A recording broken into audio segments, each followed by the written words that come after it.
Hi. In today's video, we're going to be learning how to do a single hip 8. I'll just briefly show you. It looks like this. So this is probably, of all the 8s that we have in Bellydance, I would say this is the most complicated, or certainly one of the most complicated. So if you're completely new to Bellydance, this might be a lot. You might want to check out the videos on single hip circles first, or horizontal hip 8s. Those will be helpful for you. But we're still going to explain everything in a lot of detail, break down exactly how to do it, so you don't have to do that. It just might help. So, as with all of our single hip movements, we're going to be on a diagonal usually when we do this movement. So again, that was going to be 11 o'clock or 1 o'clock. So pick a diagonal. Weight will be on the back leg. And our front leg, we are going to have the heel high.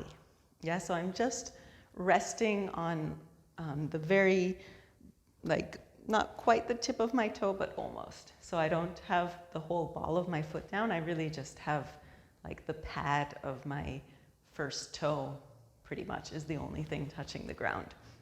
And the heel is lifted high, and the knee is bent. From there, we're going to twist the hip back, straighten the knee to bring the hip up, twist the hip forward, and drop the knee. Again, twisting back, lifting by straightening the knee, twisting forward, and bending the knee. Twist back, straighten the knee, twist forward, and bend the knee.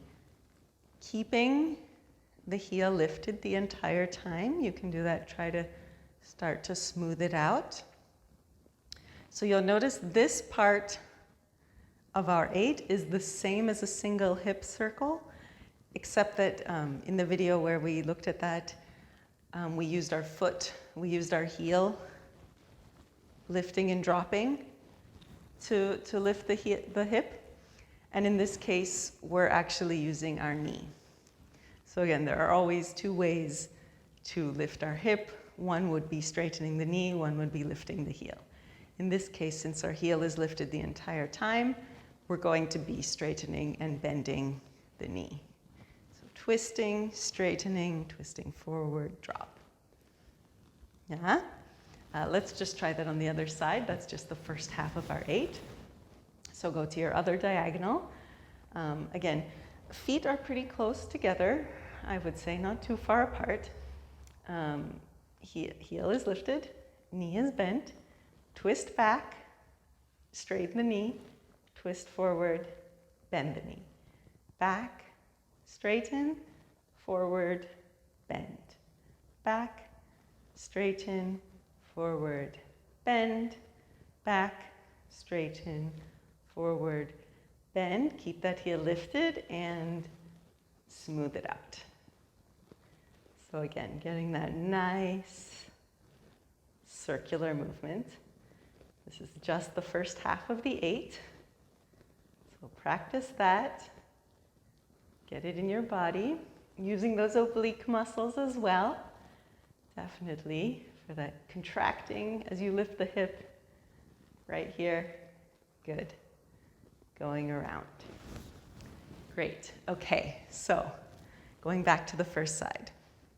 We've done the hip circle and we've dropped. Now what we're going to do is we're going to push the hips forward and twist to the back. So this is like our horizontal 8.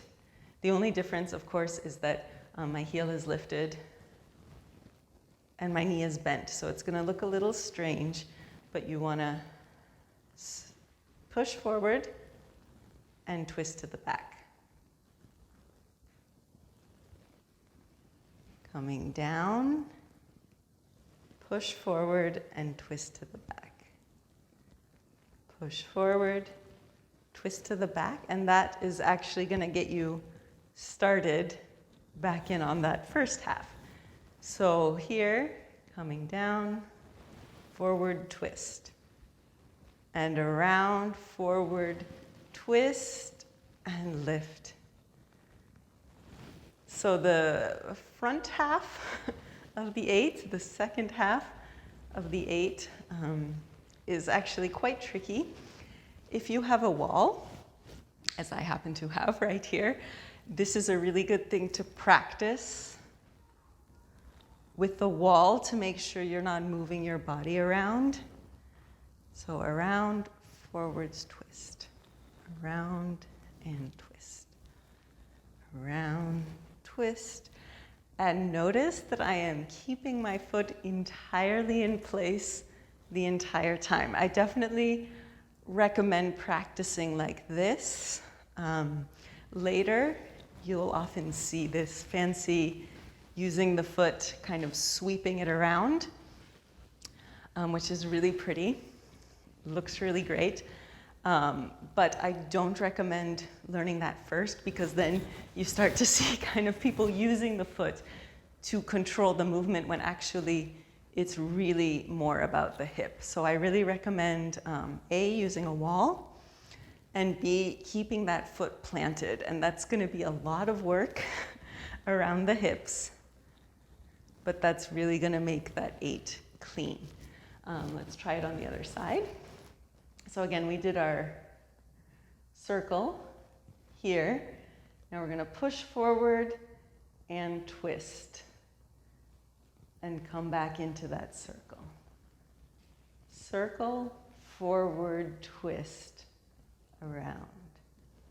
Forward, twist, around. Forward, twist, around.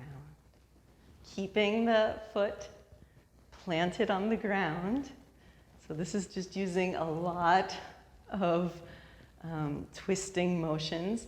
And on this forward and twist part, you want to keep your knee bent. You don't want to lift your knee. The only time you lift it is in this back section. So it's like the first half of the 8 is this vertical, and the second is entirely horizontal. Again, if you have a wall, great to use a wall. This movement I've also heard called a double arabesque. I don't know why there's also a movement in belly dance called an arabesque, which is nothing like this. So I don't think it's related to that. But maybe it has to do with the shape of what's known as an arabesque in art. That's my best guess. So you can call it a double arabesque or a single hip 8. It's maybe a little more of a technical definition. And just to show you, with the foot, would look like this, but I really recommend not using the foot at first. So that is a single hip 8. It is a complicated movement, definitely. Definitely not a beginning belly dance movement, but I think it's really beautiful. It's so much fun to use, to throw in. Yeah, I just think it looks really good. So I hope that this video cleared that up a little for you. If it did, please please subscribe to the channel. Thank you so much for watching, and happy practicing.